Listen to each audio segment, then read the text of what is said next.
से प्यार कितना ये हम नहीं जानते।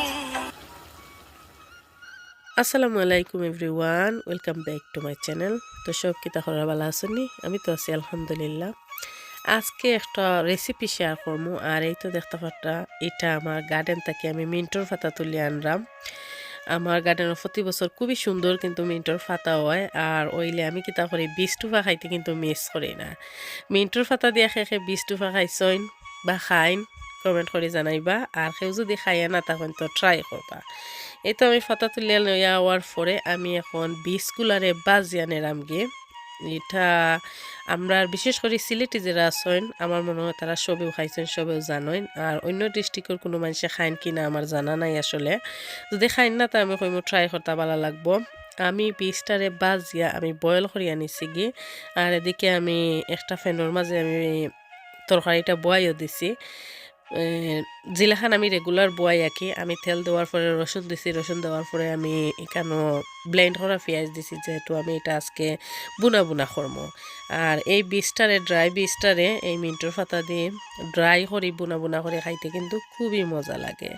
তাই তো আমার পেঁয়াজটারে আমার খোসা নিয়ে গেছে, আমি খুব ভালো করে কিন্তু খোসা আনতেছি। তারপরে এখন আমি দিলাম হলুদের পাউডার, এই তো দিলাম ধনিয়ার পাউডার। এখানের মাঝে আমি গুঁড়া মশলার মাঝে দিমু হলুদের পাউডার, ধনিয়া পাউডার, কারি পাউডার, আর আমি দিব মরিচের পাউডার। আর কোনো পাউডার দিতাম না। এই তো আমি কারি পাউডার দিলাম। আর মশলার আন্দাজটাও হইলাম না যে যতটুকু করবা, আমি আমার যতটুকু করছি ততটুকুর আন্দাজ অনুযায়ী আমি মশলা দিছি। এখন আমি একটু পানি দিলাইমু, দিয়া আমি মশলাটারে কিছু সময় আরও কষাই আনিমু।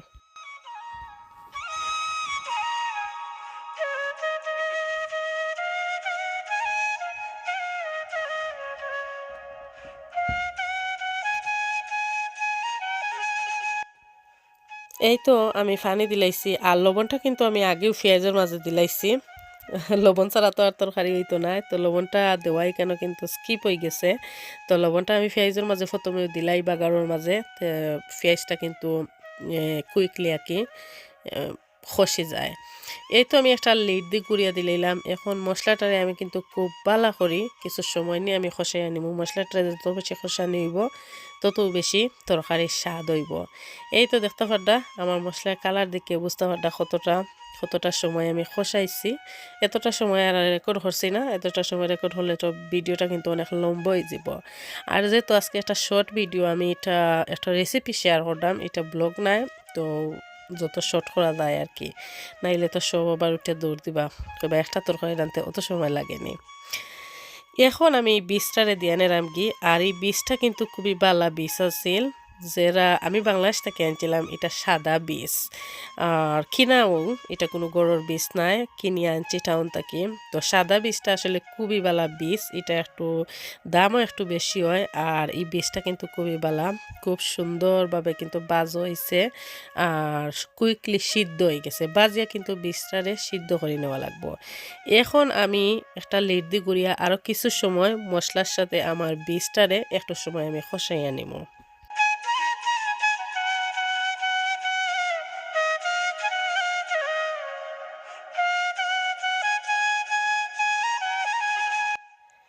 এই তো মশলার সাথে বীজটারে কিছু সময় আমি 5 মিনিটের মতন খসানির পরে আমি জুলোর পানি এড করলাম।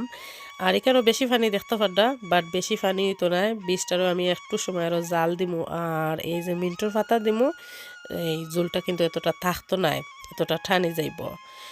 তো আমার ভিডিও যারা দেখরা, যদি ভালো লাগে তো প্লিজ একটা লাইক দিতে বলবা না। আর আমার ইউটিউব চ্যানেলটাই যারা দেখরা, আমার চ্যানেল যদি সাবস্ক্রাইব করেন না তো প্লিজ আমার চ্যানেলটা সাবস্ক্রাইব করবা। আর সাবস্ক্রাইব করে নোটিফিকেশন বেলটা অল অপশনে দিয়ে রাখবা। আর ফেসবুক পেজ থেকে যারা দেখরা, আমার পেজ যদি ফলো করেন না তো প্লিজ আমার পেজটারে লাইক ফলো দিয়া সাথেই থাকবা। আর বেশি ভালো লাগলে ভিডিওটা শেয়ার করতে পারেন ফ্রেন্ডস ফ্যামিলির লগে বা নিজের প্রোফাইলের মাঝে।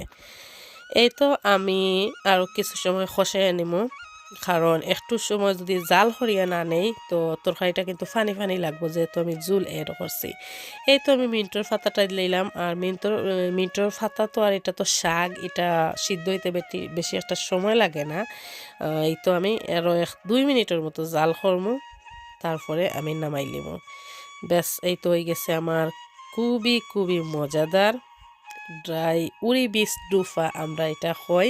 আমরা সিলেটি যারা এরা আমরা উড়ি বীজ ডুফা হই আর কি। আর বুনো হইতে পারেন, আমরা ডুফা হই।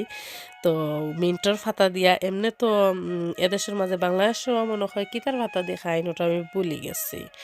ওলাখান একটা গেরানোর ফাতা, ফাতাটার নামটা আমি ভুলে গেছি। তো এদেশে আমি মিন্টর ফাতা দিয়ে খাই। মিন্টর ফাতা দিয়ে কিন্তু সেম বাংলাদেশের মতো টেস্ট লাগে, খুবই খুবই মজার হয়। তো আমি কইব যারা খাই না ট্রাই করতে পারেন। এদেশে তো মিন্টর ফাতা দেখে গার্ডেনও থাকে না, সবও কিন্তু অ্যাভেলেবল কিনতে মিলে। এই তো আমার ফাইনাল লুক, দেখো কতটা লোভনীয় লাগে। আর যেহেতু এটা আমার গার্ডেনের ফাতা, কইসলাম একদিন শেয়ার করবো। এই তো ফাইনালি আজকে শেয়ার করিলাম, আশা করি সবার কাছে ভালো লাগছে। আমি জানি অনেকের এই বেস্টুফা দেখিয়া এই জানে হইতে পারে খাইতে, বাট সরি আছি খাওয়াইতে তো পারলাম না, বাট দেখাইয়া দিলাম। কেউ যদি খাই না বা ইলাখান রান্না করতে পারেন না তো দেখিয়া খাইতে পারেন, ভালো লাগবো। তো আজকের মতো ওখানে আমি বিদায় নিব। কি সব ভালো থাকবা, সুস্থ থাকবা, সবাই সবার লাগে দোয়া করবা। আল্লাহ হাফেজ সবাইকে।